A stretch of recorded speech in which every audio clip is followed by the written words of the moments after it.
Start. देखिए क्या होता है कि बैंक में ना दो तरह के अकाउंट, दो बिजनेस जो अच्छा ओके, हम लोग जो सुनते हैं आपस में, आप बिजनेस स्टडीज में पढ़ेंगे उस चीज को, बोलिए। सर अभी तो 4 सब्जेक्ट की सेल्फ स्टडी ही कर रहा हूँ और क्लास से पढ़ाई होती है, इन सब से अलग कोई और क्लास तो नहीं ज्वाइन करी हुई है अभी। ठीक है, तो मुझे आयुष तो मुझे फोन करोगे क्लास के बाद में, ठीक है? तो अगर मुझे ऐसा लगता है कि मुझे थोड़ा सा कुछ बच्चों के केस में प्रोग्रेस ज्यादा मॉनिटर करने की जरूरत पड़ेगी, ठीक है ना? क्लास के तो मुझे मतलब इस क्लास के बाद you will just stay back for few minutes, ठीक है? मैं इसी में तुमसे चैट कर लूंगा जस्ट आफ्टर द क्लास। याद रखना मैं भूल जाऊं, ठीक है? जस्ट रिमाइंड मी कि सर आपसे बात करें। ओके या तो मैं आपसे क्या कह रहा था कि बैंक्स के अंदर जो हम लोग अकाउंट खोलते हैं ना, ये बिजनेस स्टडीज में आप पढ़ोगे, लेकिन अभी आगे आएगा, आपको अभी नहीं है। एक उसके अंदर बिजनेस स्टडीज में सर्विसेज करके, बिजनेस सर्विसेज करके चैप्टर है, उसके अंदर आपको बैंकिंग के बारे में बताएंगे, उसके अंदर ये सब थोड़ी सी चीजें आएंगी। बट मैं अभी आपको थोड़ा सा एक आइडिया इसका देना चाहूंगा, ठीक है? जैसे क्या होता है कि बिजनेस बैंक के अंदर आप दो तीन तरह के, एक तो होता है सेविंग अकाउंट, क्योंकि आप कॉमर्स के स्टूडेंट हैं तो आपको थोड़ा बहुत मालूम भी होना चाहिए। सेविंग अकाउंट, सेविंग अकाउंट का मतलब क्या होता है? आपके पास जब भी थोड़ा सा एक्स्ट्रा पैसा है, बैंक में डिपॉजिट कर देते हो और जब जरूरत होती है तो निकाल लेते हो। तो बैंकों में जो ज्यादातर खुलते हैं वो सेविंग अकाउंट खुलते हैं। अगर आपको कोई अकाउंट खोलना है तो आप सेविंग अकाउंट खोलोगे, मुझे कोई खोलना है मैं सेविंग अकाउंट खोलूंगा, मतलब ज्यादातर सेविंग अकाउंट सबका रहता है। और उस सेविंग अकाउंट के अंदर आपको थोड़ा बहुत इंटरेस्ट मिलता है, कुछ बैंक से 4% का इंटरेस्ट देती है, और सेविंग बैंक में चेकबुक की फैसिलिटी होती है, एटीएम कार्ड वगैरह से आप कुछ भी कर सकते हो, दैट इज ऑल देयर, ठीक है? ये सारी चीज। फिर एक दूसरा अकाउंट होता है जिसको हम कहते हैं करंट अकाउंट। करंट अकाउंट में इंटरेस्ट नहीं मिलता, बाकी उल्टे बैंक आपसे चार्जेस लेता है। बैंक चार्जेस तो थोड़े बहुत सेविंग अकाउंट में भी लेता है, लेकिन करंट अकाउंट में थोड़े से ज्यादा चार्जेस होते हैं। और ये करंट अकाउंट जो होता है ना, बिजनेस वाले ज्यादा लोग खोलते हैं, बिजनेस पीपल ज्यादा खोलते हैं, बिजनेस वाले करंट अकाउंट ज्यादा रखते हैं जिनको ट्रांजेक्शन बहुत करने होते हैं। सेविंग अकाउंट में थोड़ा सा रिस्ट्रिक्शन होता है कि आप इतने ट्रांजेक्शन करो, लिमिटेड करो आप उसमें। करंट अकाउंट में आप कितने भी कर सकते हो। फिर दो अकाउंट आपको सुने होंगे कभी कभी, इसलिए मैं बस कवर कर रहा हूँ। एक होता है फिक्स डिपॉजिट, आपने पैसे जमा कर दिया and that money is there for some time, 3 साल, 6 महीने, 8 महीने, 10 महीने, 10 साल, 5 साल, वो जो भी आपको लगता है, आपने उतने समय के लिए फिक्स कर दिया, आपको इसमें इंटरेस्ट मिलता रहता है। आप उस अमाउंट को निकाल सकते हो, बट इतना इजीली एटीएम से, चेक से नहीं निकाल सकते, ठीक है? तो आपको जब निकालना होता है तो आपको बैंक से बात करनी होती है, बैंक से बात करके एफडी तोड़वाना बोलते हैं उसको, you need to break your FD. फिर एफडी तोड़ के वो बैंक आपको पैसा देता है, और जब जितने टाइम के लिए कराया उतने टाइम बाद तो मिल ही जाएगा, लेकिन आप पहले चाहते हो तो आपको ये करना पड़ता है। तीसरा रेकरिंग होता है, एक फिक्स अमाउंट आप हर महीने बैंक के अंदर डिपॉजिट करते हो, रेकरिंग, और आप उसका एक फिक्स टेन्योर रखते हो, हर महीने आप उतना जमा करते जाते हो और पैसा इकट्ठा होता है। एफडी में आप एक साथ देते हो और रेकरिंग में आप इंस्टॉलमेंट में देते हो, हर महीने देते हो। तो इन ये दोनों जो है प्योरली प्योरली सेविंग पर्पज से होते हैं। इसका काम निकालने का नहीं होता, आप सिर्फ सेव करना चाहते हो। इसका पर्पज सिर्फ और सिर्फ सेविंग है। सबसे ज्यादा इंटरेस्ट फिक्स डिपॉजिट में मिलता है और फिर सेविंग में मिलता है। फिक्स डिपॉजिट ले लो, रेकरिंग ले लो, फिर सेविंग ले लो, करंट में तो इंटरेस्ट मिलता है। जो ओवरड्राफ्ट होता है वो करंट डिपॉजिट, करंट अकाउंट में मिलता है। जिनका करंट अकाउंट होता है ना, उनको बैंक ओवरड्राफ्ट देती है। क्यों देती है? क्योंकि बिजनेस वालों को कभी कभी इस फैसिलिटी की जरूरत होती है। ये फैसिलिटी क्या कहती है? ये करंट अकाउंट की फैसिलिटी, करंट अकाउंट के अंदर अगर किसी ने ओवरड्राफ्ट की फैसिलिटी बैंक से ले रखी, बैंक से ओवरड्राफ्ट की फैसिलिटी ले रखी है, इसका मतलब ये होता है कि आपका बैंक के अंदर अगर पैसा 1 लाख रुपए जमा है, तो अगर बैंक ने आपको ओवरड्राफ्ट मतलब ओडी 2 लाख का दे रखा है, इसका मतलब आप 1 लाख रुपए जमा है, लेकिन आप बैंक से 3 लाख रुपए निकाल सकते हो। मतलब बैंक ने आपको 2 लाख की ओडी दे रखी है, मतलब 2 लाख रुपए आप और ज्यादा विड्रॉ कर सकते हो। That is what OD is. तो जो बिजनेस वाले लोग होते हैं, वो क्या होता है कि कभी कभी बिजनेस में ऐसा होता है कि आपके पास पेमेंट्स ज्यादा आते हैं, पेमेंट्स रिसीव ज्यादा होते हैं।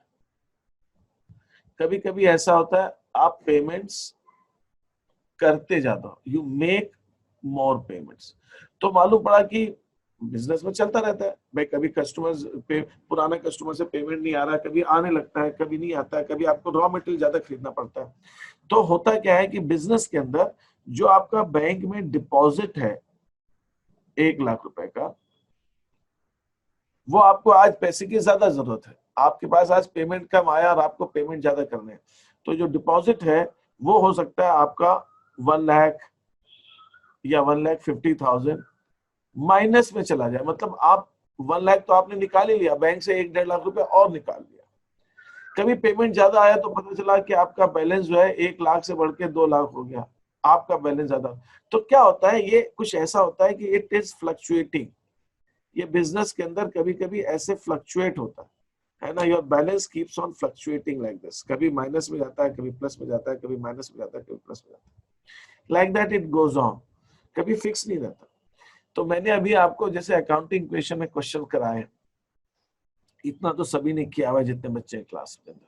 जब बैंक में हमारा पैसा जमा होता है, ठीक है, तो बैंक के अंदर जब हमारा पैसा डिपॉजिट होता है तो वो हमारा एसेट है। लेकिन उस बिजनेस में हम ट्रांजेक्शन कर रहे हैं, पैसा जमा कर रहे हैं, निकाल रहे हैं, निकाल रहे हैं, जमा कर रहे हैं, ऐसे हो रहा है, कभी ज्यादा जमा हो रहा है, कभी ज्यादा निकाल रहे हैं। तो वो बैलेंस जो है, जो डिपॉजिट है, वो कभी कभी ओवरड्राफ्ट में कन्वर्ट हो सकता है। ओवरड्राफ्ट में कन्वर्ट हो सकता है। ओवरड्राफ्ट में कैसे कन्वर्ट हो जाता है, हमने निकाल ज्यादा लिया किसी बार, ओवरड्राफ्ट हो गया। तो ओवरड्राफ्ट हो, लेकिन ओवरड्राफ्ट की लिमिट है, बैंक ने एक लिमिट दे रखी है, आप उससे ज्यादा नहीं निकाल सकते, है ना, ओवरड्राफ्ट की लिमिट होती है। तो overdraft is a liability for you. और ये बिजनेस के अंदर नॉर्मली होता है कि या तो बैंक का बैलेंस होगा या ओवरड्राफ्ट होगा, मतलब दोनों होना मुश्किल हो सकते हैं। एक बैंक अकाउंट, एक दो बैंकों में मेरा खाता है, एक बैंक में मेरा पैसा जमा है और एक बैंक से मैंने पैसा ज्यादा निकाल रहा हुआ, तो दो बैंक हो सकते हैं, लेकिन नॉर्मली दोनों में से एक ही होता है, क्योंकि जिस बैंक में अकाउंट होता है उसमें आप उसी में चलाते हो, तो कभी ओवरड्राफ्ट में हो जाएगा, कभी डिपॉजिट हो जाएगा, ऐसे वो फ्लक्चुएट करता रहता है। तो that is how it happens. So ये है हमारा ओवरड्राफ्ट का। तो ओवरड्राफ्ट बेसिकली लोन की फैसिलिटी है, लायबिलिटी है जो बैंक ने आपको दी है। आप उस केस में बैंक से थोड़ा सा पैसा आप ज्यादा विड्रॉ कर सकते हो, ठीक है। और किसी को कोई चीज पूछनी है इसके अंदर? सर, हाँ, तो मतलब बैंक बैलेंस हमारा एसेट होता है ना? बैंक में जब हमारा पैसा डिपॉजिट होता है तो एसेट होता है, और बिल्कुल। सर और सर जब हम वो बैंक से पैसा ज्यादा निकाल लेते हैं तो वो ओवरड्राफ्ट में हो जाता है। हाँ, और बोलो। सर वो करंट एसेट समझ नहीं आया नहीं। ठीक है, करंट एसेट्स अभी मैं बताता हूँ। एसेट्स तो मुझे भी कवर करना है, करंट एसेट्स में उसमें कवर करूंगा, ठीक है, I will cover into that. ठीक है, और पूछिए करंट एसेट्स और और कोई चीज डाउट है किसी को, मैं फिर उस हिसाब से। Yes sir. हाँ, सर फिक्स्ड अकाउंट जो फिक्स्ड डिपॉजिट है वो सेविंग का ही पार्ट है ना? नहीं, सेविंग में क्या होता है कि आप पैसा डिपॉजिट भी कर सकते हो और आप निकाल भी सकते हो, इजीली निकाल सकते हो।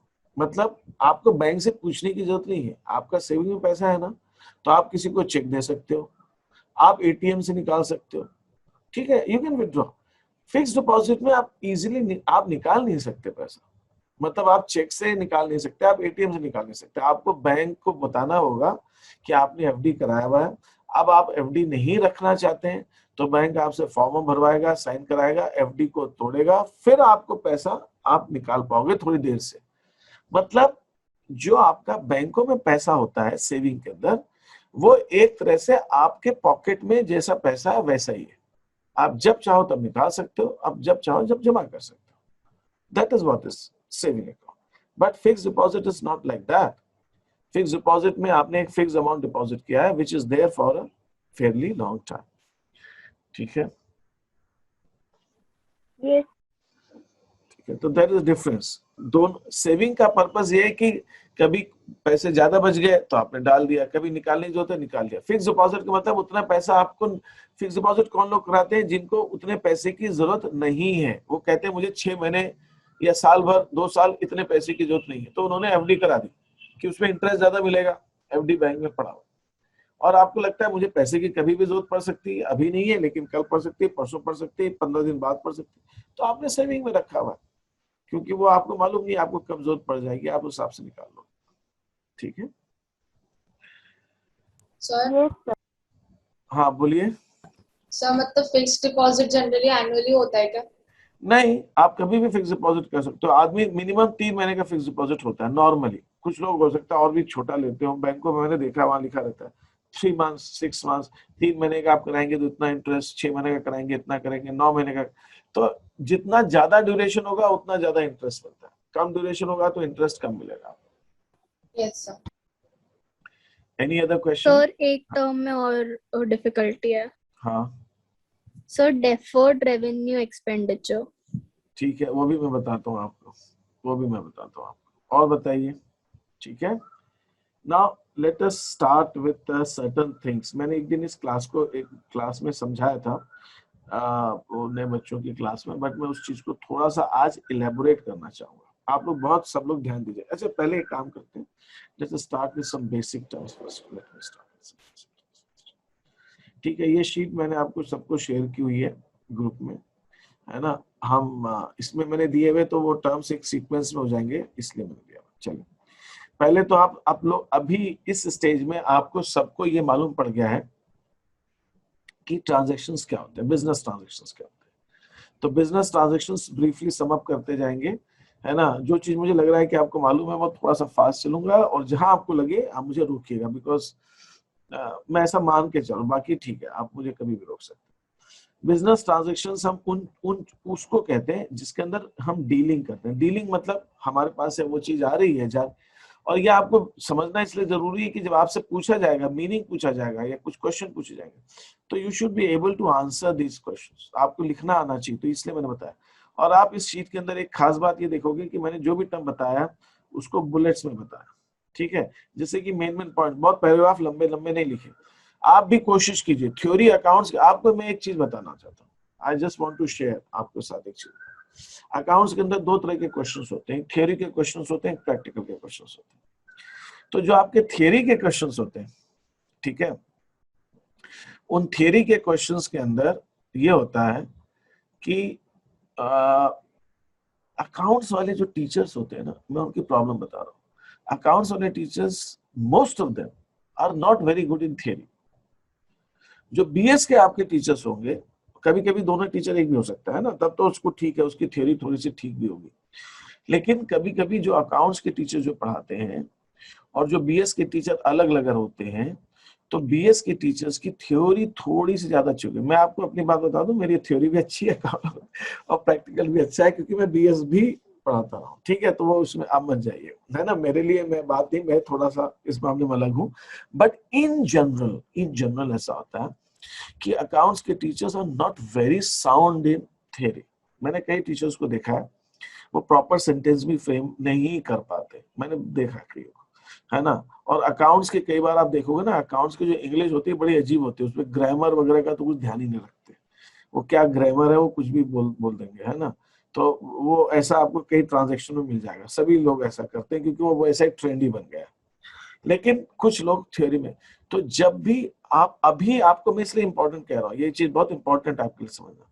वो इसलिए इंपॉर्टेंट है क्योंकि इनिशियल लेवल पे 12th का, देखिए मैं आपको पहले एक डिफरेंस और समझाता हूँ। आप 12th का पेपर देखिए और 11th का पेपर देखिएगा। 11th का एनुअल का और 12th के एनुअल के पेपर में बहुत डिफरेंस होता है। 12th के एनुअल के पेपर में जो बोर्ड का पेपर होता है उसमें 100%, अगर मान ले 100 मार्क्स का पेपर मान ले, या 80 मार्क्स का पेपर होता है, let us take it from 80 marks. 80 marks के पेपर में ज्यादा से ज्यादा थियोरी, मैक्सिमम 10 से 12 मार्क्स की आती है, बाकी सारे प्रैक्टिकल होते हैं। ये सीबीएसई का पैटर्न है। लेकिन आप 11 के एनुअल का पेपर अगर देखोगे, एनुअल का पेपर, अभी मैं अभी के पेपर की बात नहीं कर रहा हूं, एनुअल के पेपर की, एनुअल का अगर आप पेपर देखोगे तो उस पेपर के अंदर यू विल हैव एटलीस्ट, आप मान के चलिए 30% की थ्योरी होगी एनुअल के पेपर में। और अगर आप अभी का पेपर देखोगे, हाफ ईयरली का देखो, तो हाफ ईयरली में और प्रोपोर्शन थोड़ा सा ज्यादा होगा। या हो सकता है कुछ लोग कोशिश करें इस टीचर्स की 30% ही रखें, क्योंकि बच्चों को प्रैक्टिकल थोड़े से ज्यादा अच्छा लगता है और वो चाहेंगे कि बच्चे स्कोर करें। लेकिन UT1 का अगर पेपर होगा, पीरियोडिक फर्स्ट टर्म का पेपर होगा या फर्स्ट पीरियोडिक का पेपर होगा, उसमें थियरी ज्यादा होगी, क्योंकि अकाउंट्स की 11th की बुक्स में फर्स्ट फ्यू चैप्टर सिर्फ थियरी के ही हैं। फर्स्ट चैप्टर पूरा थियरी है, ठीक है, नेचर, वो आप मीनिंग ऑफ अकाउंटिंग एंड ये सब चीजें, लिमिटेशंस ऑफ अकाउंटिंग पढ़ते हैं, वो पूरा theory. Second which is on accounting terms, वो पूरा थियोरी है। थर्ड अकाउंटिंग प्रिंसिपल्स, वो पूरा थियोरी है। तो फर्स्ट 3 चैप्टर्स पूरा थियोरी है ही है। अकाउंट्स में 11th में आपका थ्योरी का पोर्शन ज्यादा होता है, ज्यादा होता है। टीचर्स चाहते नहीं उतना थ्योरी पूछना, क्योंकि उनको भी अच्छा नहीं लगता। कई टीचर्स थ्योरी पढ़ाते ही नहीं है, बहुत कम पढ़ाते हैं, वो डायरेक्ट प्रैक्टिकल से स्टार्ट करते हैं, है ना। They don't want to teach theory and they avoid teaching theory, दोनों बातें। ठीक है, आपको उनसे पूछना पड़ता है, तो वो थोड़ा बहुत टर्म बता देंगे। तो आपको अगर जज करना है इस टीचर की थ्योरी कैसी है, तो जज करने का बेस्ट तरीका ये है कि सामने वाला टीचर थ्योरी पढ़ा रहा है कि नहीं पढ़ा रहा है। अकाउंटिंग प्रिंसिपल तो मजबूरी है, वो थोड़ा बहुत पढ़ाना पड़ता है। अकाउंटिंग टर्म्स भी थोड़ा बहुत बता देंगे, लेकिन जब वो आपको समझा रहे होंगे ना चीजों को, तो आपको समझ में आ जाएगा कि क्या चीज है। लेकिन इसलिए वो होते हैं। तो आपको क्या करना है, 11th के अंदर जैसे मैंने कहा थ्योरी का पोर्शन ज्यादा होता है। तो जब भी आप अकाउंट्स में थ्योरी लिखे, हमेशा ऐसी थ्योरी लिखिए कि टू द पॉइंट लिखिए आप, एक बात। और बहुत लंबे लंबे सेंटेंसेस या पैराग्राफ में मत लिखिए, जैसे एक्सप्लेन मत कीजिए, जैसे आप सोशल स्टडीज में करते हैं 11th में, ऐसा मत कीजिए। वो पढ़ेगा ही नहीं, वो टीचर नहीं पढ़ेगा, वो पागल हो जाएगा, वो कहेगा इतना क्यों से पढ़ रहा हूँ, वो नंबर दे देगा आंख बंद करके, वो आगे बढ़ जाएगा। मेन चीज देखा, गुड़गुड़ गुड़गुड़ गुड़गुड़ ऊपर ऊपर दे देगा, आपका टाइम जाता है। आप उतना ज्यादा डिटेल में मत लिखिए। और मैं आपको ये ट्रिक बता रहा हूँ कि ऑनलाइन जब तक एजुकेशन चल रही है, ऑनलाइन के अंदर आप अगर कोई चीज सबमिट करते हैं, online assignment and all, it is very difficult for teachers to check. It is always better to write in main points, लिखिए आप। इवन बीएस में भी आप ये कीजिए, इकोनॉमिक्स में भी ये कीजिए, बुलेट्स में लिखिए, और मेन टर्म्स को आप अंडरलाइन कर दीजिए, बस खत्म। मेन टर्म्स, उस टीचर के पास इतना नहीं है टाइम, कोई भी होगा, उतना टाइम नहीं होता कि वो पूरा पूरा पढ़ते हैं। वो मेन देखते हैं, हाँ ये मेन टर्म्स दिखा है, done, finish. That happens in BS and that happens in economics also, and that will also happen in accounts, even more in accounts. तो आपको हमेशा ये हैबिट अभी से आप डेवलप करें, तो आपको आगे भी काम आएगी। इसलिए मैं आपको समझा रहा हूँ। I could have told this later on after few months, but अभी से आप ये डेवलप कीजिए, तो ये आपके नेचर में, आपकी हैबिट में आ जाएगा। और जब आपकी हैबिट में आ जाएगा, तो आपको आगे प्रॉब्लम नहीं आएगी।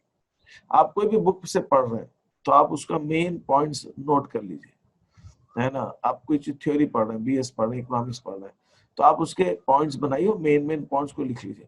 And always make it a habit to underline the main keywords, जो मेन वर्ड्स हैं जिनसे उसका मीनिंग ही चेंज होता है, जो उसके मीनिंग को समझने के लिए इंपॉर्टेंट है ना। और ऐसे सारे वर्ड्स को आप इंपॉर्टेंट को अंडरलाइन करने की आदत डालिए जब आप लिखते हैं। तो आप ऐसी हैबिट रखेंगे, तो आप हमेशा अच्छा स्कोर करेंगे, हमेशा अच्छा स्कोर करेंगे। Not only in 11th, in 12th also, and maybe in higher classes as well. ठीक है, क्योंकि किसी के पास बहुत ज्यादा पढ़ने का टाइम होता नहीं है। Fine. So I'm proceeding with that. If anything else you want to ask, do ask. कोई इशू नहीं, ठीक है।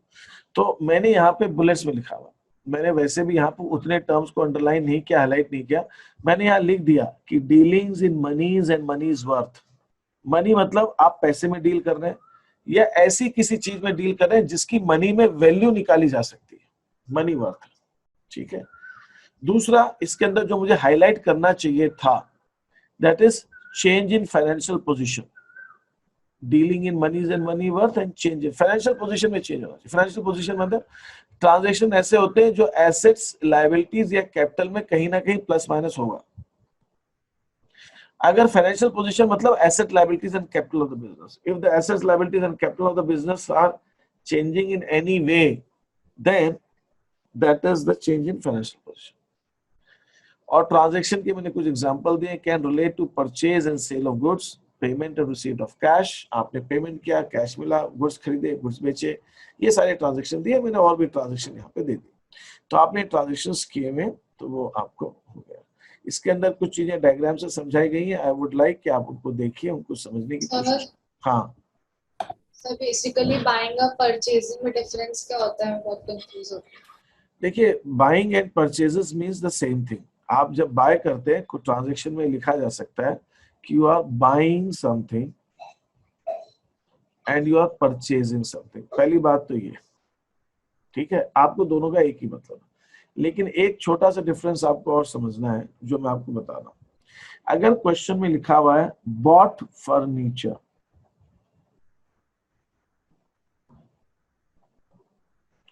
फॉर ₹20,000, इसका मतलब यह हुआ कि आपने फर्नीचर खरीदा। अगर क्वेश्चन में सिर्फ इतना लिखा हुआ है बॉट फॉर,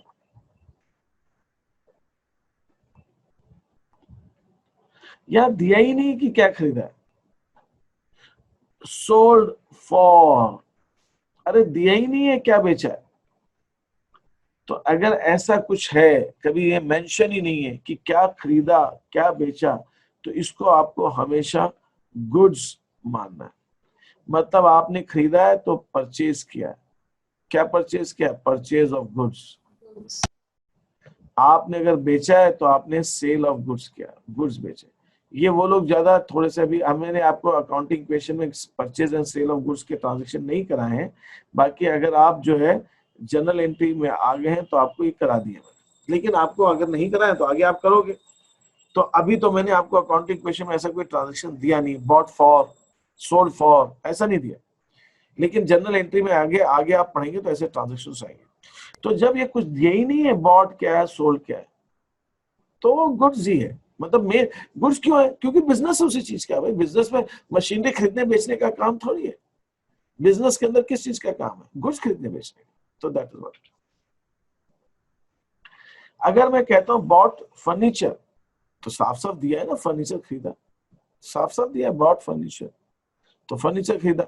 अगर मैं फर्नीचर खरीदूंगा, गुड्स के अलावा कोई चीज खरीदूंगा, मशीनरी खरीदूंगा, फर्नीचर खरीदूंगा, व्हीकल खरीदूंगा, बिल्डिंग खरीदूंगा, लैंड खरीदूंगा, कुछ भी खरीदूंगा, तो क्वेश्चन में दिया होगा, क्वेश्चन में हमेशा दिया होगा कि आपने वो क्या चीज खरीदी। नहीं कुछ दिया है तो आपको उसको ये मानना है कि वो आपने गुड्स खरीदे। पहले तो आपको ये समझना, ठीक है। आप बताइए, किसी को कोई चीज यहाँ पे पूछनी तो पहले पूछिए मेरे से। No, sir. Is that okay? Yes, sir. Yes. Okay. Now, तो ये परचेज, अब जैसे मैंने यहाँ लिख दिया परचेज गुड्स, सोल्ड गुड्स, मैं अगर यहाँ पे परचेज और सोल्ड भी लिखता तो अभी इंप्लाइड था कि गुड्स ही हो, लेकिन ठीक है, मैंने शीट अभी है तो मैंने शुरू में बता दिया आपको। अब हम एक टर्म यूज करते हैं एंटिटी। एंटिटी, एंटिटी का मतलब क्या होता है? एंटिटी माने, देखिए entity is a very wide term in economics, sorry in accountancy. Entity का मतलब होता है anything, any it can be a person, ये कोई पर्सन हो सकता है, कोई व्यक्ति हो सकता है, ये कोई बिजनेस की दुकान हो सकती है, बिजनेस फर्म हो सकती है, Any identity. ये हाँ, ये बैंक हो सकता है। अच्छा, ये पर्सन है तो ये कस्टमर हो सकता है, ये सप्लायर हो सकता है, सप्लायर, ये वो हो सकता है जिससे आपने फंड्स बोरो किए, है ना। ये बोरो किसे किया, आप बैंक से करते हो, किसी पर्सन से करते हो, तो मैं उसको बोल देता हूँ लेंडर, जिसने आपको लोन दिया है। तो जिससे भी आप डीलिंग करते हो, it is the person, business firm, bank और lender with whom you deal, जिससे आप कुछ खरीदते हो, जिसको आप बेचते हो, उसको हम एंटिटी कहते हैं। एंटिटी वर्ड क्यों आया? एंटिटी वर्ड इसलिए आया कि भाई हम जिससे डील करते हैं, कोई जरूरी थोड़ी कि वो हमेशा मेरे जैसा या आपके जैसा कोई नेचुरल पर्सन हो जिसका जन्म हुआ है और हम लोग जिंदा है, देख सकते हैं, सुन सकते हैं, बात कर सकते हैं। लेकिन एंटिटी में आर्टिफिशियल पर्सन भी आते हैं। बिजनेस फर्म्स को, बैंकों को आर्टिफिशियल पर्सन किया जाता है। ये पर्सन है नहीं, इनको पर्सन की तरह माना जाता है।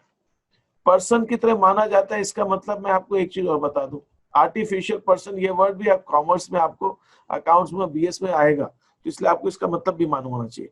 एक होता है नेचुरल पर्सन, राम, श्याम, सीता, गीता, राधा, मोहन, ये सब नेचुरल पर्सन।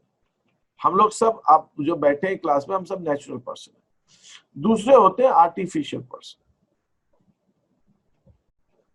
आर्टिफिशियल पर्सन माने ये पर्सन होते नहीं है, इनको बनाया जाता है एज अ पर्सन। तो इन दोनों में डिफरेंस क्या है? ये जो नेचुरल पर्सन होते हैं, ये अपना काम खुद कर सकते हैं, ठीक है, ये खुद ही डीलिंग कर सकते हैं, चीजें बना सकते हैं। और जो आर्टिफिशियल पर्सन होते हैं ये खुद नहीं करते, लेकिन इनके नाम पर कोई दूसरा करता है। जैसे फॉर एग्जांपल आपके घर के पास में कोई बैंक है, थोड़ी देर के लिए कोई भी बैंक ले लो आप, मान लीजिए एक, मुझे एक ध्यान आ रहा है कि यहाँ पे मैं, जहाँ पे मैं हूँ अभी, वहाँ स्टेट बैंक ऑफ इंडिया है। स्टेट बैंक ऑफ इंडिया के पास मान लीजिए थोड़ी सी एक लैंड है जिसके ऊपर उनका बिल्डिंग है ना, जिसके ऊपर उनकी, ये लैंड किसी व्यक्ति के नाम पे, पर्सन के नाम पे नहीं होगी, ये लैंड बैंक के नाम पे होगी। इसका मतलब बैंक ने खरीदी है ये लैंड। जब बैंक ने खरीदी तो बैंक के नाम पे है, लेकिन बैंक खुद तो खरीद नहीं सकता, तो बैंक के लिए on behalf of bank, bank की तरफ से there would be some people who would buy this land. वो कौन हो सकते हैं? बैंक का मैनेजर हो सकता है, बैंक के डायरेक्टर्स हो सकते हैं, कुछ बैंक के रिप्रेजेंटेटिव हो सकते हैं, वो बैंक के नाम पर खरीदेंगे। मतलब प्रॉपर्टी देखा जाए तो खरीद कौन रहा है? बैंक खरीद रहा है, आर्टिफिशियल पर्सन खरीद रहा है। लेकिन आर्टिफिशियल पर्सन के लिए कुछ लोग उसके बिहाफ में काम करते हैं। तो कहने का सीधा सा मतलब मेरा ये है कि आर्टिफिशियल पर्सन नेचुरल पर्सन की तरह प्रॉपर्टी अपने नाम पर ले सकता है, प्रॉपर्टी अपने नाम पर बेच सकता है। आर्टिफिशियल पर्सन नेचुरल पर्सन की तरह कोई बैंक अकाउंट खोल सकता है। आर्टिफिशियल पर्सन किसी भी नेचुरल पर्सन की तरह जो है डीलिंग कर सकता है ना। मैं आपसे एक बात कहता हूं, मैं आपको एग्जांपल देता हूं, चाहे आपने वो जनरल एंट्री की हो कि नहीं की हो। मान लीजिए मैं आपसे कहता हूं कि एक दुकान है, उस दुकान का नाम मैंने नाम दे दिया, मैंने एक कंप्यूटर वर्ल्ड दुकान का नाम, बिजनेस का नाम, मैंने इस बिजनेस से कंप्यूटर खरीदे क्रेडिट पे। मैंने 50,000 का एक कंप्यूटर मैंने क्रेडिट पे खरीदा। अब क्या होगा? एसेट्स के अंदर मैं कंप्यूटर में प्लस करूंगा, और अभी क्रेडिट में खरीदा, अभी पैसा तो दिया नहीं है, तो लायबिलिटीज के अंदर मैं प्लस करूंगा। लेकिन इस लायबिलिटी का नाम क्या है? इस लायबिलिटी का नाम होगा कंप्यूटर वर्ल्ड। अब मान लीजिए कंप्यूटर वर्ल्ड मिस्टर अजय की है, तो मैं मिस्टर अजय को क्रेडिटर नहीं मान रहा हूं, लायबिलिटी नहीं मान रहा हूं, मैं कंप्यूटर वर्ल्ड को मान रहा हूं, बिजनेस को मान रहा हूं, बिजनेसमैन या बिजनेस वुमन को नहीं मानता। इसका मतलब क्या है?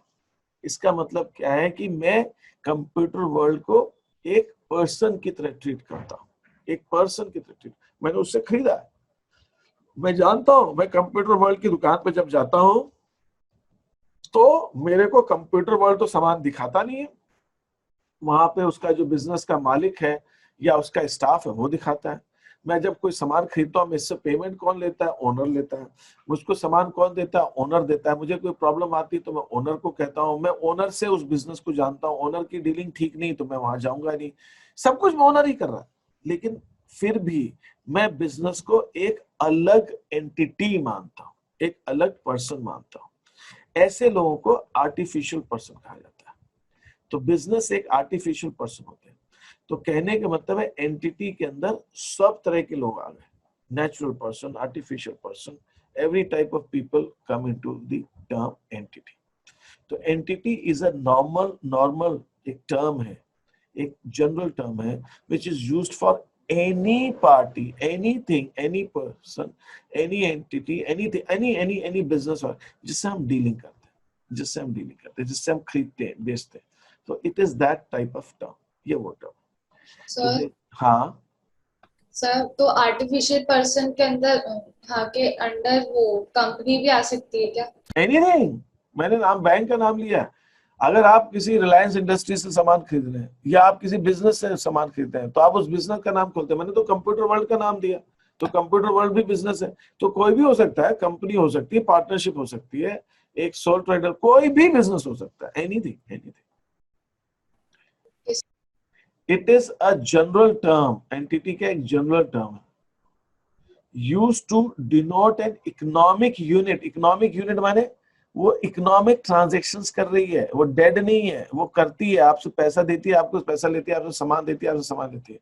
जो इकोनॉमिक एक्टिविटी कर रही है, इकोनॉमिक एक्टिविटी करने वाले सिर्फ नेचुरल पर्सन हो जरूरी नहीं है ना। बिजनेस ट्रांजैक्शन में हमेशा दो एंटिटीज होना जरूरी है। एक बेच रहा है, खरीद रहा है, एक पैसे दे रहा है, एक ले रहा है ना। दो एंटिटी चाहिए, बिना दो एंटिटी के तो होगा नहीं काम।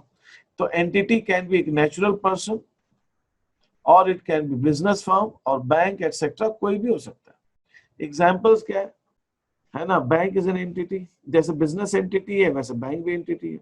ओनर जो बिजनेस ट्रांजेक्शन कर रहा है वो भी एंटिटी है। अमर जो सामान खरीद रहा है, बेच रहा है, वो भी एंटिटी है। सुरेश जो खरीद रहा है वो भी एंटिटी। मतलब एनी पर्सन जिससे आप डील करते हो और जिसके नाम का अकाउंट खोलते हैं, सब वो एंटिटी। तो entity is like that. Next, entity के अलावा next term is proprietor.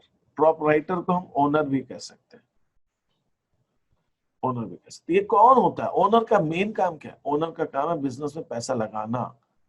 Owner ही तो बिजनेस चलाएगा, ओनर ही बिजनेस स्टार्ट करेगा। जो प्रॉफिट होगा वो ओनर ही ले जाएगा घर पे, ओनर अपने घर ले जाएगा, ठीक है, वो बिजनेसमैन अपने। तो like that what we see, proprietor is the main person to run the business. वो बिजनेस प्रोपराइटर की ही तरफ से चल रहा है, वो बिजनेस प्रोपराइटर की ही तरफ से चल रहा है, ठीक है।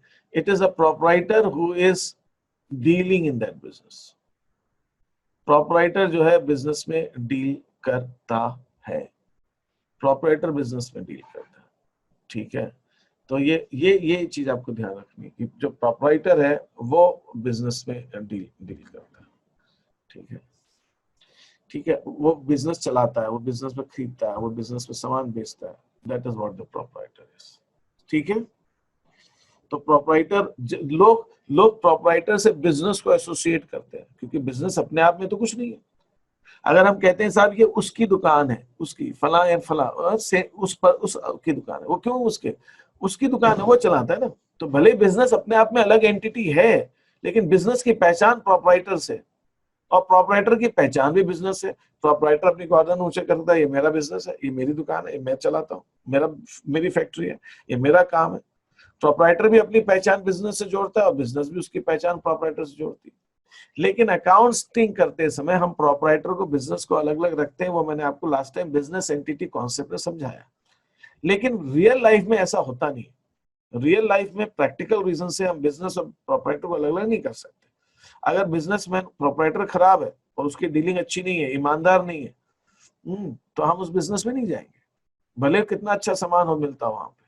हमको नहीं लगता यार वो ठीक से देता है, वो तो बात ही ठीक से नहीं करता, कभी कुछ भी रेट लगा देता है, पैसे पूरे देता नहीं, कार्ड, मतलब we don't trust that business, हम जाते नहीं। और अगर प्रोपराइटर ठीक है, हम बिजनेस में डील करते तो लोग जो है प्रोपराइटर से बिजनेस की इंप्रेशन बनाते। फिर मैंने आपको लास्ट टाइम क्लास में ये भी बताया था कि business is a going concern, मतलब बिजनेस हमेशा चलता रहेगा, लेकिन हमेशा हम बैठे नहीं रह सकते। बिजनेस की परफॉर्मेंस देखने के लिए हम बिजनेस की इनडेफिनेट लाइफ को अकाउंटिंग ईयर कॉन्सेप्ट बताया था मैंने आपको। अकाउंटिंग ईयर कॉन्सेप्ट क्या कहता है कि बिजनेस की लाइफ को हम अकाउंटिंग ईयर में डिवाइड कर देते हैं। We divide the business into accounting year. Business की लाइफ को हम अकाउंटिंग ईयर में डिवाइड कर देते हैं, ठीक है, अकाउंटिंग ईयर में हम डिवाइड कर देते हैं। तो बिजनेस की लाइफ को हम अकाउंटिंग ईयर में एक साल में डिवाइड कर देते हैं। और अभी तो बिजनेस चलता रहेगा, हम बनाते रहते हैं। कोई बिजनेस कितना पुराना है, हम बोलते हैं कितने साल से चल रहा है। कोई बिजनेस 30 इयर्स पुराना, 30 साल से, कोई बिजनेस 100 साल पुराना, ऐसे जाना रहता है। तो we count the life of the business in years, हम उसकी लाइफ को ईयर्स में काउंट करते हैं। तो ये एक ईयर क्या होता है, एक ईयर जो होता है उसको हम फाइनेंशियल ईयर कहते हैं, या हम उसको अकाउंटिंग ईयर कहते हैं। फाइनेंशियल ईयर, अकाउंटिंग ईयर माने उस ईयर का बिजनेस का परफॉर्मेंस निकाला जाएगा, उस ईयर के अंदर उस बिजनेस ने कैसा परफॉर्म किया। अच्छा, अब आपके दिमाग में ये आता होगा ईयर ही क्यों लेते हैं, हम 6 मंथ्स क्यों नहीं ले सकते? कैन एनीबॉडी टेल मी कि हम बिजनेस का अकाउंटिंग ईयर जो होता है वो पूरा 12 मंथ्स का क्यों होता है रफली? मतलब कोई लोग दिवाली टू दिवाली अगर रखते हैं तो 12 मंथ से थोड़ा सा कम ज्यादा हो सकता है, बट वो दिवाली टू दिवाली होगा, वो दिवाली टू होली नहीं हो जाएगा। अगर कोई जनवरी टू दिसंबर रखते हैं तो ठीक है, वो तो 12 मंथ दिख ही रहा है, सभी को मालूम है। अप्रैल टू मार्च है तो 12 मंथ्स है, कोई जुलाई से जून है तो 12 मंथ्स है, या कोई और मंथ है तो है वो। लेकिन अगर कोई एक फेस्टिवल से नेक्स्ट फेस्टिवल रखता है तो फेस्टिवल की डेट तो एग्जैक्ट 12 मंथ्स नहीं आती, वो थोड़ा सा डेट वेरी करती है, तो वो थोड़ा सा कुछ महीने नहीं, कुछ दिन या 1-2 वीक का फर्क पड़ता है, वो कम ज्यादा हो सकता है, बाकी अदरवाइज तो सब ठीक है। तो आप मुझे बता सकते हैं why only 12, why can't we take 6 months और 3 मंथ्स, बताइए कोई, why we take financial year only 12 months. जरा इंटरेक्टिव करिए क्लास को। हाँ बोलिए। Sir, या so I can just try. हाँ हाँ बोलो, कोई बात नहीं, क्या सोचते हो?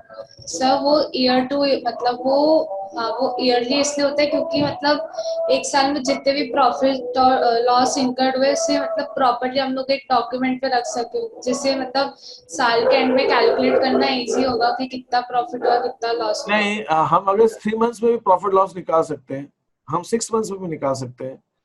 We need not to wait for a year, but why we need 12 months? Yes. Sir ऐसा होता है ना कि कुछ बिजनेस का कुछ सीजन होता है, Yes. Yes.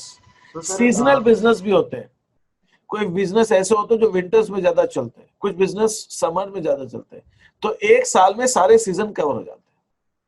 तो हम कंपेयर कर सकते हैं क्या पिछले साल कितना प्रॉफिट का। मान लीजिए अगर हमने जनवरी टू जून रखा और दूसरा मंथ ईयर रखा है जुलाई टू, दूसरा accounting period can be anything. Generally accounting period मैंने कहा 12 मंथ्स का होता है, तो जनवरी टू जून रखा और फिर अकाउंटिंग पीरियड आया जुलाई टू दिसंबर।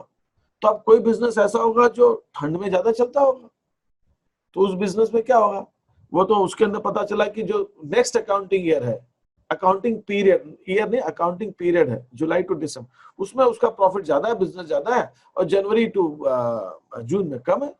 तो 12 months give you all seasons and all types of conditions।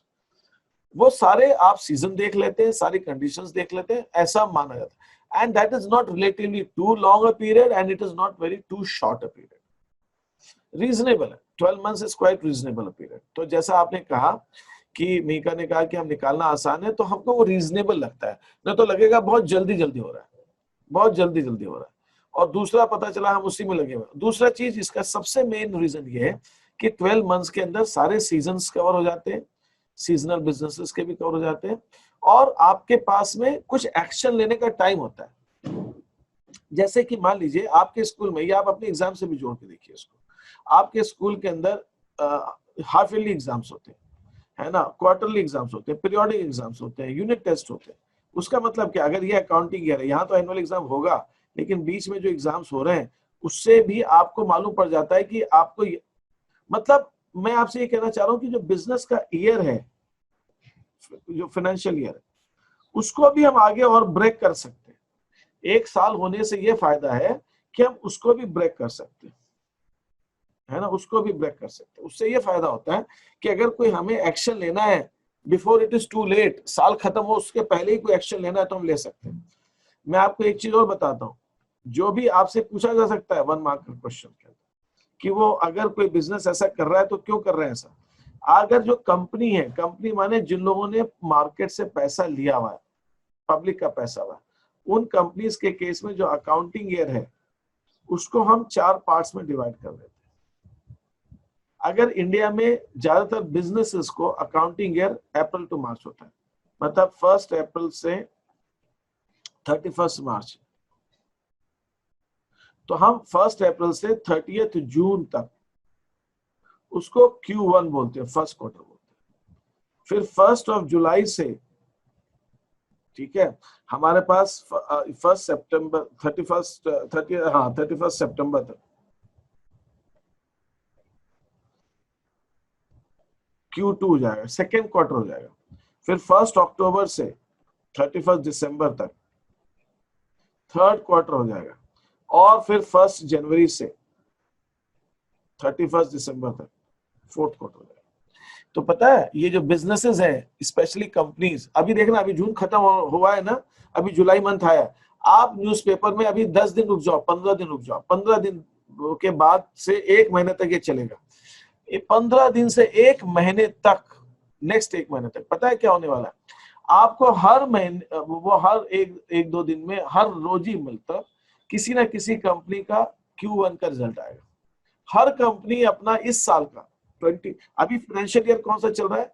अभी हमारा फाइनेंशियल ईयर चल रहा है 2021 से लेकर 22 तक, 1 अप्रैल 21 से 31 मार्च 22 तक। तो ये जो हमारा फाइनेंशियल ईयर है, इसका जो पहला 6 मंथ्स है, पहला 3 मंथ्स है, इसका क्वार्टर का हर कंपनी अपना फाइनेंशियल रिजल्ट देगी। पेपर में आपको मिलने लगेगा अभी थोड़ा, अभी तो खत्म ही हुआ है, अभी तो बना रहे हैं, है ना। आप 10 दिन 15 दिन से आपको मिलने लगेगा लगातार। कोई कंपनी जल्दी कर लेगी, किसी को टाइम लगेगा। तो कंपनी बताएगी हमने इस फर्स्ट क्वार्टर में प्रॉफिट कितना कमाया, और इस क्वार्टर को पिछले साल के क्वार्टर से 1 अप्रैल से 30 जून पिछले साल से कंपेयर करके बताएगी कि पिछले क्वार्टर में क्या प्रॉफिट हुआ था इसी क्वार्टर का लास्ट ईयर में, और फिर इसके पहले वाले क्वार्टर का भी बताएगी। 3 कंपैरिजन होते हैं, 3 होते हैं, एक इस क्वार्टर का, 1 अप्रैल से 30 जून का 2021 का, फिर 1 अप्रैल से 30 जून 2022 का, फिर इसके जस्ट पहले वाला क्वार्टर दैट इज जनवरी से मार्च 21 का। 3 देते, और वो उससे लोग आइडिया लगाते हैं कि कंपनी प्रोग्रेस कर रही है क्या, कंपनी क्या कैसे कर रही है। अगर कंपनी अच्छा प्रोग्रेस कर रही है, अच्छा प्रॉफिट आएगा, तो उस कंपनी के मार्केट के अंदर दाम बढ़ने लगते हैं। ठीक है, तो सारी चीजें अभी उसमें नहीं जाऊंगा, बट मैं कहना चाह रहा हूं कि 1 साल इतना सफिशिएंट टाइम होता है कि आप उसको क्वार्टर्स में भी डिवाइड कर पाते हो, तो आपके लिए टाइम होता है एक्शन लेने का। पता चला कि कभी भी अकाउंटिंग इतनी जल्दी खत्म हो गया कि हम उसमें कुछ कर ही नहीं पाए, तो it can not be too short, it is considered to be reasonable, and most importantly it covers all the seasons and everything. ठीक है, और बिजनेस की फाइनेंशियल कंडीशन और सब चीजें हम इसके अंदर असेस करते हैं। Next very important, this is called account, है ना। अकाउंट कहते हैं, अकाउंट का क्या मतलब होता है? अकाउंट का मतलब होता है कि किसी भी जो आप कॉलम बनाते हैं ना, कॉलम से मतलब मेरा ये है कि जब आप वो करते हो, क्या कहते हैं, अकाउंटिंग इक्वेशन करते हैं, हर चीज का कॉलम बनाते हैं, तो हम धीरे धीरे देखेंगे कि हर चीज का कॉलम नहीं बनाएंगे हम हर जो आइटम है या हर जो चीज जिसके हम डील करते हैं उसका हम अकाउंट बनाएंगे। और ये अकाउंट जो होता है ये आपका बेसिकली टी शेप में होता है। You basically have it in T shape. ये हमने टी शेप लिया हुआ। अब क्यों लिया है, क्या लिया है, इसकी बात जो टी अकाउंट्स में आ गए उनको मालूम है, और नहीं है तो मैं आगे आपको जब आप आएंगे तब बताऊंगा, अभी उस डिटेल में नहीं जाऊंगा। तो हर अकाउंट का टी शेप होता है, टी शेप में हर अकाउंट होता है, और ये इसके 2 साइड्स होते हैं। डेबिट लेफ्ट हैंड साइड जो होती है उसको हम डेबिट साइड कहते हैं, और जो राइट हैंड साइड होती है उसको हम क्रेडिट साइड कहते हैं। कुछ लोग कहते हैं सर ये डेबिट का मतलब प्लस होता है, क्रेडिट का मतलब माइनस होता है। ऐसा नहीं है। डेबिट का मतलब सिर्फ अकाउंट का लेफ्ट हैंड साइड है, और क्रेडिट का मतलब अकाउंट का सिर्फ राइट हैंड साइड है। It does not mean plus और minus, it just does not mean plus और माइनस। सिर्फ डेबिट का मतलब प्लस और क्रेडिट का मतलब माइनस नहीं। हम पढ़ाते समय ऐसा कह देते हैं प्लस माइनस है, ये सब चीजें हैं, लेकिन डेबिट का मतलब होता है लेफ्ट हैंड साइड और क्रेडिट का मतलब होता है right hand side, that's it. और हर अकाउंट का डेबिट प्लस माइनस अलग अलग हो सकता है, अलग अलग होता है। ठीक है, तो अकाउंट है क्या? Account, what is account? Basically account एक समरी है बिजनेस ट्रांजैक्शन की। मतलब मान लीजिए मैं ये कैश का अकाउंट बनाऊंगा, तो कैश कहां कहां से आया और कहां का गया मैं इसमें लिखता जाऊंगा, तो मुझे मालूम पड़ जाएगा how much cash I received and how many times, how much cash I paid and how many times, वो एक जगह आता था। और इसके अंदर सारे ट्रांजैक्शंस क्रोनोलॉजिकल ऑर्डर में लिखे जाते हैं। कोई मुझे बता सकता है what you mean by chronological order? ये term date wise, occurrence wise, जो पहले हुआ वो पहले लिखेंगे, जो बाद में हुआ वो बाद में लिखेंगे, और आज भी जो जैसे जैसे होता जाएगा उस ऑर्डर में लिखते जाएंगे। ये टी शेप का होता है, इसका लेफ्ट हैंड साइड होता है। ये अकाउंट को, जैसे आप कोई चीज वेट करते हो, आप वेट नापते हो, किसी चीज का वजन निकालते हो, तो आप वेट निकालते हो तो आप उसको ग्राम में निकालते हो, आप उसको पाउंड में निकालते हो, आप उसको केजी में निकालते हो, ऐसे निकालते हो, ठीक है। या आप जो है लिक्विड होता है तो आप उसको लीटर में मेजर करते हैं, आप बताते हैं कितने लीटर पानी है, कितने लीटर ऑयल है। लेकिन जो अकाउंट होता है, अकाउंट को कहा जा, ये जो चीज होती है ना, वेट मेजर करने के यूनिट्स कहलाते हैं, यूनिट। केजी जो है वो यूनिट कहलाती है, केजी यूनिट है वेट की। लीटर जो है वो यूनिट है लिक्विड का, लिक्विड टेम्परेचर नापने के लिए सेंटीग्रेड या फ़ारेनहाइट होता है, तो ये सब यूनिट है, उसमें मेजर किया जाता है। तो अकाउंट की जो अकाउंटिंग के अंदर, अकाउंटिंग जब हम करते हैं तो उसके अंदर अकाउंट को यूनिट माना जाता है। Account is set to be unit. Accounting के अंदर सारी ट्रांजेक्शन, सब जो रिकॉर्ड जो रखा जाता है वो अकाउंट के फॉर्म में रखा जाता है। अगर जितनी भी एंटिटीज हैं, जितनी भी एंटिटीज से आपकी डीलिंग है, हर एंटिटी का एक अकाउंट होगा। आपके पास जितनी भी एसेट्स हैं, आप उतनी एसेट्स का सेपरेट अकाउंट होगा, जितनी भी आपकी लायबिलिटीज है उनका सेपरेट अकाउंट होगा। तो बेसिकली अकाउंट क्या है, जैसे हम कोई चीज खरीदते बेचते हैं तो उसकी यूनिट रुपीज में होती है, दूसरी कंट्रीज में डॉलर में हो सकती है, ठीक है। तो हमारे अकाउंटिंग करते समय, ट्रांजैक्शंस को रिकॉर्ड करते समय जो यूनिट है वो मेजर तो रुपीज में हो रहा है, लेकिन वो जैसे रिकॉर्डिंग करने की जो यूनिट है, वो रिकॉर्ड करने की यूनिट अकाउंट है, अकाउंट के फॉर्म में रखा जाता है, इसीलिए उसका नाम अकाउंटिंग आ गया। मतलब ये अकाउंट इतना इंपॉर्टेंट है कि सब्जेक्ट का नाम ही इसके नाम पे पड़ गया, ठीक है। That is what it is, ठीक है। ये इसके अंदर थोड़ा सा बताया, आप इसको देखेंगे। कैपिटल, अब हम बात कर, हाँ सर उसको लेजर्स भी कह सकते हैं? नहीं, वो बुक जिसके अंदर अकाउंट सारे बनाए जाते हैं उस बुक को लेजर कहते हैं। Okay sir. इसीलिए कभी कभी हम अकाउंट को लेजर अकाउंट भी बोल देते हैं। मतलब अगर मैं अकाउंट बोलूं तो और लेजर अकाउंट बोलूं तो एक ही बात है, एक ही बात, क्योंकि अकाउंट और कहीं नहीं होता, अकाउंट तो लेजर में ही होता है।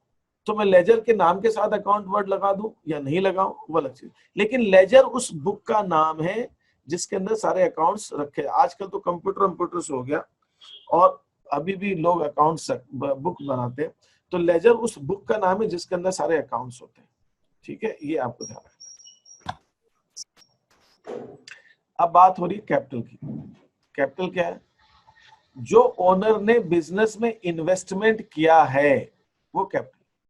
मैंने यहाँ पे एक चीज क्लियर कर दी कि इन्वेस्टमेंट कोई जरूरी नहीं, इन्वेस्टमेंट क्या, मैं यहाँ नहीं कह रहा हूँ जो कैश लगाया। बिजनेसमैन या ओनर जो है बिजनेस के अंदर कैश भी लगा सकता है और काइंड में भी लगा सकता है। काइंड में माने उसने अपना कंप्यूटर दे दिया, फर्नीचर दे दिया, लैपटॉप दे दिया, बिल्डिंग दे दी, कुछ भी दे सकता है, लैंड दे दी, तो वो काइंड में भी हो सकता है। तो ओनर बिजनेस को पैसे जो देता है उसको हम कैपिटल कहते हैं, उसको हम कैपिटल कहते हैं, ठीक है। ओके, पीपल आर स्विचिंग, सो अभी मैं इसको वाइंड अप करता हूँ थोड़ा सा, अभी 15-1 मिनट से। ड्राइंग्स, ड्राइंग्स माने जो ओनर बिजनेस से पैसे निकाल लेता है उसको हम ड्राइंग्स कहते हैं। Drawings is opposite of capital. Capital business में पैसा देना हुआ, ड्राइंग्स बिजनेस से पैसा निकालना हुआ, ठीक है। ओनर को पैसे चाहिए तो बिजनेस वो पैसे निकाल रहा है, वो ड्राइंग्स है। ओनर जो बिजनेस से पैसे निकाल रहा है हम उसको ड्राइंग कहते हैं। तो जो ओनर विड्रॉ करता है वो ड्राइंग है, और जो ओनर पैसे लगाता है बिजनेस में वो कैपिटल है। कैपिटल और ड्राइंग्स एक दूसरे के ऑपोजिट चलते हैं। कैपिटल अमाउंट इन्वेस्टेड है, ड्राइंग्स इज अमाउंट विड्रॉन है, और ड्राइंग करने से कैपिटल रिड्यूस हो जाएगी, ठीक है ना। अगर वो ओनर ने, जैसे मैंने बताया कि ओनर ने जैसे जैसे विड्रॉ करेगा वो कैपिटल उसकी कम होती जाएगी। ये कुछ एक्सरसाइजेज हैं, एक्सरसाइज 1 या आप करेंगे इसको और फिर हम डिस्कस करेंगे, डाउट आप पूछेंगे, आप मुझे इसको करके भेजेंगे। लायबिलिटीज, अब हम बात करते हैं लायबिलिटीज क्या होती है। लायबिलिटीज होती है एक ऑब्लिगेशन है, और लायबिलिटी के लिए कहा जाता है बिजनेस इसको ओ करता है, मतलब बिजनेस को देना है, बिजनेस ओ करता है, वो लायबिलिटी है। और लायबिलिटीज को दूसरों के क्लेम्स के बारे में भी कहा जाता है। दूसरे लोग जो जो जो चीज बिजनेस से मांग रहे हैं, वो कह रहे हैं बिजनेस से हमें लेना है, वो लायबिलिटी। अगर बिजनेस का नाम है M and company, M business का ओनर है, वो कहता है इस बिजनेस से मुझे मेरा पैसा इतना लगा हुआ, मुझे लेना है, तो ये भी लायबिलिटी हो जाएगी। एन ने बिजनेस को लोन दिया है, वो कहता है बिजनेस से मुझे अपना लोन दिया हुआ पैसा लेना है, तो ये लायबिलिटी हो जाएगी। एस ने बिजनेस को कोई चीज उधार में बेची है, तो एस कहता है बिजनेस से मुझे जो सामान बेचा उसका पेमेंट लेना है, तो लायबिलिटी हो जाएगी। तो लायबिलिटी इज एनीथिंग, जो लोग दूसरे लोग बिजनेस से मांग रहे हैं वो लायबिलिटी है, बस। वो चाहे ओनर मांग रहा है, चाहे आउटसाइडर मांग रहा है, कोई भी मांग रहा है। Whatever others are asking from business, जो वो बिजनेस से मांग रहे हैं कि ये बिजनेस मुझे दे, वो लायबिलिटीज, दैट इज लायबिलिटी। इसीलिए लायबिलिटी को दो ढंग से कहा, जो आउटसाइडर्स मांग रहे, और दूसरे ढंग से कह सकते हैं जो बिजनेस को आउटसाइडर्स को, नॉट आउटसाइडर्स ओनली, ओनर भी आता है, जो लोग मांगते हैं बिजनेस से, जो बाहर के दूसरे एंटिटीज हैं, वो बिजनेस से क्लेम कर रही हैं कि हमें ये आपसे लेना है, ऐसे कहा जा सकता है। या इसको ऐसे भी कहा जा सकता है, जो बिजनेस को दूसरी एंटिटीज को देना है, दूसरों को देना है, तो लायबिलिटी दोनों ढंग से कही जा सकती है, जो बिजनेस को दूसरों को देना है या जो दूसरे बिजनेस से मांग रहे हैं। तो दूसरों के क्लेम्स या बिजनेस का ऑब्लिगेशन, हम एक ही बात है, मतलब क्लेम और ऑब्लिगेशन सेम ही हो गया यहाँ पे, मतलब कहने का ये, जो दूसरे क्लेम कर रहे हैं वो बिजनेस का ऑब्लिगेशन भी है। तो this is how it works, तो उसको हम लायबिलिटी कहते हैं। Is that okay? Yes, sir. Yes, अब लायबिलिटीज दो तरह की हो सकती हैं ड्यूरेशन के हिसाब से। शॉर्ट टर्म लायबिलिटीज हो सकती है, लॉन्ग टर्म लायबिलिटीज हो सकती है। शॉर्ट टर्म माने शॉर्ट टर्म के अंदर उसका पेमेंट करना है, लॉन्ग टर्म माने लॉन्ग टर्म के अंदर उसका पेमेंट करना है। शॉर्ट टर्म मतलब अब कितने लॉन्ग टर्म, कितना शॉर्ट टर्म। अकाउंटिंग के अंदर शॉर्ट टर्म लॉन्ग टर्म हमारा 12 मंथ्स का होता है, एक अकाउंटिंग ईयर का होता है। एक अकाउंटिंग ईयर के अंदर अंदर पेमेंट करना है, चाहे वो 3 महीने हो, चाहे 6 महीने हो, चाहे 8 महीने हो, चाहे 10 महीने हो, चाहे 11 हो, चाहे 12 हो, लेकिन अकाउंटिंग ईयर के अंदर अंदर पेमेंट करना है, तो शॉर्ट टर्म। लेकिन एक अकाउंटिंग ईयर के बाद पेमेंट करना है, तो वो लॉन्ग टर्म, वो लॉन्ग टर्म। तो लायबिलिटीज दो तरह की हो सकती है। अब जैसे आपने किसी से उधार में गुड्स खरीदे, तो वो तो ये तो नहीं कहेगा कि आप अगले साल दे देना पैसा, वो तो कहेगा भाई मेरा काम कैसे चलेगा, आप पेमेंट नहीं करोगे तो मैं अपने लोगों को कैसे पेमेंट करूंगा, मैं रॉ मटेरियल कैसे खरीदूंगा, मैं प्रोडक्शन कैसे करूंगा, मैं सामान और कैसे बेचूंगा। तो आप तो मुझे 15 दिन में, 20 दिन में, महीने भर में पेमेंट कर देना, इससे ज्यादा नहीं चलेगा। टेलीफोन कोई बिल हम एक साल बाद थोड़ी करते हैं, आता है कर देते हैं 10 दिन, 15 दिन, 20 दिन। इलेक्ट्रिसिटी बिल भी ऐसा होता है, हम सैलरी स्टाफ को देते हैं, वो भी ऐसे ही दे देते हैं, तो सैलरी को स्टाफ की 1 साल की अगले साल थोड़ी दी जाती है। तो short term liabilities means the liabilities which you have to pay in short term within 1 year. तो इसके अंदर ये सब आ जाता है, किसी से हमने गुड्स खरीदा या सर्विसेज खरीदी उसको। लॉन्ग टर्म माने हमने लॉन्ग टर्म लोन लिया है, लॉन्ग टर्म लोन लिया, या ओनर ने जो बिजनेस में पैसा लगाया वो भी हमारा जो है लॉन्ग टर्म लायबिलिटी है। बिजनेस में ओनर जब बिजनेस में पैसा लगाता है तो लंबे समय के लिए लगाता है, तो वो लॉन्ग टर्म लायबिलिटीज कहलाती है। तो liabilities can be short term as well as long term, ये चीज हो सकती है। Then you have internal and external liability. Liability दो तरह की होती है, internal and external. Internal external से क्या मतलब है? इंटरनल लायबिलिटी का मतलब होता है कि वो पैसा जो घर के लोगों ने दिया है। घर का लोग कौन? सिर्फ ओनर, ओनली ओनर ही घर का है, बाकी सब बाहर के हैं।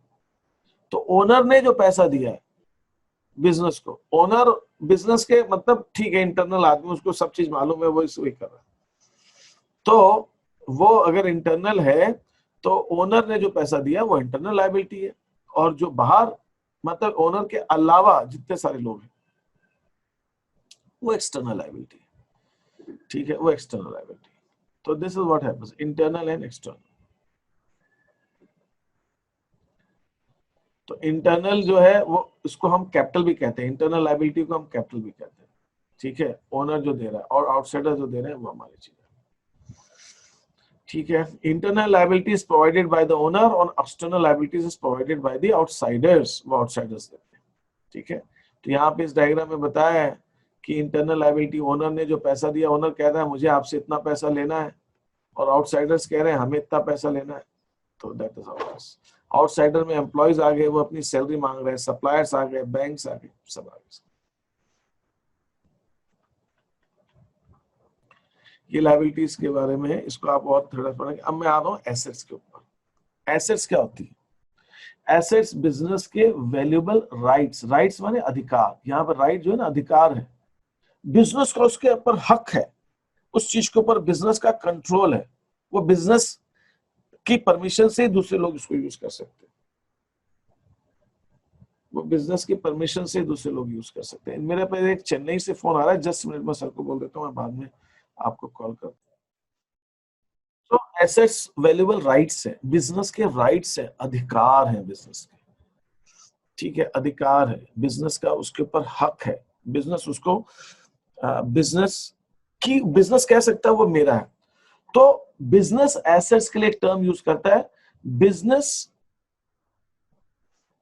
Owns the assets, business assets को ओन करता है, और बिजनेस ओन्स द एसेट्स। और लायबिलिटी के लिए वर्ड होता है बिजनेस ओज द लायबिलिटीज, लायबिलिटी बिजनेस ओ करता है, किसी को देना है, बिजनेस OWES, तो बिजनेस ओज the liability and business owns the asset. तो बिजनेस के का हक है, राइट है उसका, इसलिए वो ओन करता है, बिजनेस बेचता है उस चीज को, जब चीज। तो एसेट्स को we also call it as economic resources, assets को इकोनॉमिक रिसोर्सेस बोलते हैं, क्योंकि रिसोर्सेज है, बिजनेस को प्रॉफिट कमाने में हेल्प करते हैं। These rights arise because either, ये बिजनेस के राइट कैसे बनते हैं? क्योंकि बिजनेस ने या तो इनको खरीदा है या इनको बिजनेस किसी ने उनको दिया है। भाई एक एसेट ओनर भी तो बिजनेस को एसेट दे सकता है, और या बिजनेस को पैसे दे सकता है, और बिजनेस एसेट खुद खरीद सकता है। तो मैं अगर ओनर हूं, मैं बिजनेस को एसेट दे सकता हूं, या बिजनेस किसी से काइंड में कैश की बजाय कोई एसेट ही ले सकता है, वो भी हो सकता है, या बिजनेस उसे खरीद सकता है। These rights are owned by the business, ये राइट्स बिजनेस ओन करता है, और इससे बिजनेस की अर्निंग कैपेसिटी बढ़ती है। बिजनेस के पास जितनी एसेट्स होगी वो बिजनेस उतना बड़ा माना जाता है, बिजनेस उतना ज्यादा प्रॉफिट अर्न कर सकता है। जितनी बिल्डिंग है, जितनी मशीनरी, देखिए सिर्फ लैंड और बिल्डिंग होने से तो होता नहीं है, लैंड बिल्डिंग में कुछ काम भी होना चाहिए। किसी के पास बहुत ज्यादा जमीन है लेकिन वो खाली पड़ी है, तो उसका मतलब नहीं है। लेकिन जनरली ऐसा माना जाता है, जनरली, कि ज्यादा एसेट्स हैं तो आप ज्यादा अच्छा प्रॉफिट अर्न कर पाएंगे, आप ज्यादा प्रॉफिट अर्न कर पाएंगे, आप ज्यादा प्रोडक्शन कर पाएंगे, आप ज्यादा गुड्स एंड सर्विसेज बेच पाएंगे। आपके जो एसेट्स होती है उनकी फ्यूचर में वैल्यू होती है, ठीक है, दे कैन बी कन्वर्टेड, और फ्यूचर में उनको बेचकर हम कैश में कन्वर्ट कर सकते हैं, ठीक है, कैश में कन्वर्ट कर सकते हैं, ठीक है। तो ये एसेट्स होती है, तो एसेट्स ही होती है। जैसे बिजनेस कहता है भाई मेरे पास गाड़ी है, बंगला है, मशीन है, रॉ मटेरियल है, कैश है, बैंक बैलेंस है, और बहुत कुछ है, तो ये सब कुछ बिजनेस के एसेट्स होगी। आजकल तो एक और एसेट है जो मैंने यहाँ लिखी नहीं है, बिजनेस के पास उसका नाम, उसकी रेपुटेशन भी उसकी एसेट होती है। दो दुकानें हैं अगल बगल में, एक दुकान ज्यादा चलती है, एक दुकान कम चलती है, वो भी एक चीज बनाता है, ये भी एक वही चीज बनाता है, इसके रेट भी वैसे ही जैसे पड़ोसी, लेकिन वो दुकान ज्यादा चलती है, लोग उस पर ट्रस्ट ज्यादा करते हैं, रेपुटेशन। इस रेपुटेशन के बेसिस पे जो बिजनेस ज्यादा चलता है वो ज्यादा प्रॉफिट कमा सकता है, कमाता भी होगा, कमाता भी है, ज्यादा सेल्स करती है, उसके ज्यादा सामान बिकता है, उसके ज्यादा प्रॉफिट होता है, तो ये भी प्रॉफिट अर्न करने में हेल्प कर रहा है, तो ये भी एसेट्स है। आपका नाम, आपकी goodwill, your reputation is also your assets. या सब इनको मनी टर्म्स में मेजर कहाँ कर सकते? हाँ, अब ये क्वेश्चन उठ रहा है कि आप कहते हो एसेट्स इकोनॉमिक रिसोर्सेज होते हैं, उनको मनी टर्म्स में मेजर किया जा सकता है। आजकल कुछ ऐसी टेक्निक्स डेवलप हो गई हैं, शॉर्ट तरीके, जिससे हम गुडविल, इसको कहते हैं गुडविल, और गुडविल को हम मेजर कर सकते हैं, गुडविल को मेजर कर सकते हैं। मैं आपको एग्जांपल देता हूं, आपको अगर समझना है ना, आप एक बिजनेस के पास जाओगे अगर, और जो बिजनेस चल रहा है उसको बोलोगे कि मैं आपका बिजनेस खरीदना चाहता हूं, अगर वो बेचना चाहता है तो वो अपनी लैंड की कीमत, बिल्डिंग की कीमत, स्टॉक सब कुछ जोड़ेगा, और उसके बाद जोड़ेगा इतना रुपया मुझे एक्स्ट्रा चाहिए, ये मेरी रेपुटेशन की कीमत है जो मैंने कमाई है, जिसमें मैंने मेहनत की। आपने कुछ नहीं किया, अब आप आ रहे हो, तो ये तो पहले से जमा हुआ है। आप में ये बोर्ड अगर ये एज इट इज लगा हुआ है, मैं यहाँ से उठ के चला जाऊं, मेरी जगह आप आके बैठ जाओगे, तो जो प्रॉफिट मैंने अपनी मेहनत से, रेपुटेशन से इस लेवल पर आया हूं, वो रेपुटेशन, उस मेहनत का फायदा आपको भी मिलने लगेगा। तो मेरी मेहनत, उसका बेनिफिट आपको भी मिलने लगेगा। तो that is also good way, that is also good. Okay sir. तो बिजनेस के पास जितनी एसेट्स होती है ना, बिजनेस अपनी एसेट्स पे हमेशा उसको प्राउड होता है, घमंड, क्या हमारे पास इतनी एसेट्स। अब ये एसेट्स करंट और नॉन करंट हो सकती है, करंट और नॉन करंट हो सकती है, या करंट, इसको शॉर्ट टर्म एसेट्स और लॉन्ग टर्म एसेट्स भी कहते हैं। शॉर्ट टर्म करंट को शॉर्ट टर्म, और नॉन करंट को, फिक्स एसेट्स को लॉन्ग टर्म भी कहते हैं। शॉर्ट टर्म और लॉन्ग टर्म में क्या डिफरेंस है? शॉर्ट टर्म एसेट्स और लॉन्ग टर्म एसेट्स में डिफरेंस क्या है? दोनों में डिफरेंस ये है कि जो शॉर्ट टर्म एसेट होती है वो 1 साल के लिए होती है। 1 साल में या तो वो यूज हो जाएगी, या वो कैश में बिक जाएगी और कैश में कन्वर्ट हो जाएगी। ठीक है मीका, तुमने पूछा था ना करंट एसेट किसको कहते हैं? Current asset is for 1 year only, मतलब 12 मंथ्स ओनली। और जो लॉन्ग टर्म एसेट्स होती है, नॉन करंट एसेट्स होती है, वो 1 साल से ज्यादा यूज होती है। मशीनरी है, बिल्डिंग है, स्टॉक नहीं, आप जो बेचने के लिए आपने सामान रखा है वो भी आपकी एसेट है, लेकिन वो आप सालों तक थोड़ी रखोगे, वो आप 1-2 महीने में बेच दोगे। आप तो कोशिश करोगे कि 5 ही दिन में बिक जाए, ठीक है, वो करंट एसेट्स है। रॉ मटेरियल जो रखा है वो करंट एसेट्स है। इवन जो डेटर्स है, जिनसे आपको पैसा लेना है, debtors are also current assets, वो एसेट्स हैं आपकी। क्यों है? क्योंकि वो कैश में कन्वर्ट हो जाएंगे। अरे वो आप कहोगे सर वो तो इंसान है, उसको कैसे, लेकिन अकाउंट की लैंग्वेज में तो वो तो एसेट है। क्यों? क्योंकि वो जब पैसा देगा तो आपके पास पैसा आएगा, तो that debtor will be converted into cash, so that debtor becomes your current assets. Are you getting the point? ये सारी चीजें आपको ध्यान रखनी, ठीक है? या लॉन्ग टर्म एसेट्स ये भी हो सकते हैं ना कि जब तक बिजनेस चल रहा है तब तक की, मे बी। नेचुरली जब तक बिजनेस चल, लेकिन बिजनेस हमने क्या माना था? Indefinite period of time. Okay sir. Business हमने तो इंडेफिनिट तक माना है। और ये जो डिफरेंस है, मैंने उस समय गोइंग कंसर्न कॉन्सेप्ट में बताया था कि गोइंग कंसर्न कॉन्सेप्ट की वजह से ये लॉन्ग टर्म शॉर्ट टर्म का हम डिफरेंस कर रहे हैं। अगर बिजनेस सब शॉर्ट टर्म होता, या हमें मालूम होता कितने टाइम तक है, या हमने थोड़े टाइम के लिए किया होता, तो लॉन्ग टर्म शॉर्ट टर्म क्या, सभी कुछ शॉर्ट टर्म हो जाता। लॉन्ग टर्म शॉर्ट टर्म का डिफरेंस ही हम इसी बेसिस पे कर रहे हैं कि बिजनेस इंडेफिनिट पीरियड के लिए। अब ये लास्ट टर्म है एसेट्स का, फिर मैं आज की क्लास हम एंड करेंगे। और इस वीक में कभी किसी की छुट्टी उट्टी कुछ आ रही है क्या? कोई स्कूल की? मेरे को टाइम का इशू आ रहा है कि आपको साथ ही मुझे कोर्स खत्म करना है थोड़ा सा। जितनी जल्दी खत्म होगा हम उतनी जल्दी आगे बढ़ पाएंगे। कोई छुट्टी उट्टी नहीं आ रही ना इस जुलाई के अंदर? तो छुट्टी नहीं आती, अगस्त से छुट्टी आने लगती है अलग अलग स्कूल की। नेशनल हॉलिडे इस मंथ में नहीं है सर कोई, है ना? कभी कुछ हो, किसी दिन छुट्टियां वगैरह कुछ हो तो आप मुझे बता दीजिएगा, so that we can keep a class on that day also, day time पे, तो जिससे कि हम ये अकाउंटिंग टर्म्स को अच्छे से समझ लें, तो आपको आगे आराम हो जाएगा। तो अभी हम बात कर रहे थे, अब ये एसेट होती है लॉन्ग टर्म और शॉर्ट टर्म। और फिर एसेट्स का एक क्लासिफिकेशन और होता है। कुछ एसेट्स होती है जिनको हम टेंजिबल कहते हैं, कुछ को इनटेंजिबल कहते हैं। टेंजिबल माने जिनको हम देख सकते हैं, छू सकते हैं, है ना? हम इनटेंजिबल को हम देख छू, जो मैंने गुडविल बताई, गुडविल इनटेंजिबल एसेट है, वो रेपुटेशन है। रेपुटेशन की वजह से कितना प्रॉफिट हो रहा है वो तो आप जान सकते हो, लेकिन गुडविल को नहीं देख सकते आप। गुडविल कैसे देखो? गुडविल का इफेक्ट देख सकते हो, गुडविल का असर देख सकते हो कि गुडविल की वजह से इसकी दुकान पे इतनी भीड़ रहती, लेकिन गुडविल को कैसे देख सकते हो? टेंजिबल माने लैंड, बिल्डिंग, कैश, मशीनरी, ये सब टेंजिबल है। स्टॉक, ये सब टेंजिबल है।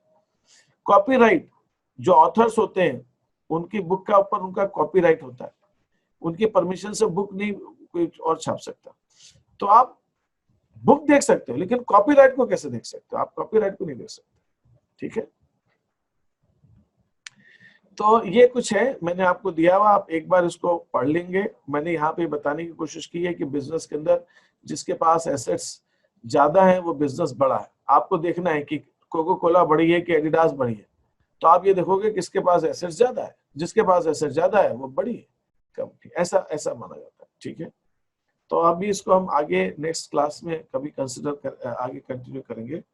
तब तक आपको किसी को कोई चीज पूछनी हो तो पूछ लीजिए मेरे से। यस सर, तो इंटेंजिबल एसेट्स बेसिकली सारी मतलब उसके अंदर सारी एब्स्ट्रैक्ट चीजें आती हैं। एब्स्ट्रैक्ट चीजें आती है बिल्कुल, लेकिन वो एब्स्ट्रैक्ट चीजें ऐसी होनी चाहिए जो जिससे बिजनेस को फायदा हो रहा है, ओके। बिजनेस को प्रॉफिट कमा रहा है उससे। मेरे पास ट्रेडमार्क है, मेरा नाम है, मैं अगर नाम ही आपको यूज करने के लिए दे दूं, आप मैकडोनल्ड्स है, मैकडोनल्ड्स कोई भी नहीं खोल सकता, मैकडोनल्ड्स का नाम लिखने के लिए आपको उसको पेमेंट करना पड़ेगा। लोग फ्रेंचाइजी लेते हैं, फ्रेंचाइजी लेते हैं कि हम आपका नाम यूज कर लेते हैं। ठीक है, ये सब क्या होता है, इसके अंदर भी गुडविल का खेल है ना। वो कहते हैं भाई आपके नाम से बेचेंगे, आपके नाम पे लोग कस्टमर ज्यादा आएंगे, तो that is what, and they charge money, उससे उसके बदले में पैसा लेते हैं आपको नाम यूज करने के लिए जो देते हैं आपको। ये सारी चीजों में भी गुडविल का इन्वॉल्वमेंट होता है। और बताइए, any other question? No sir.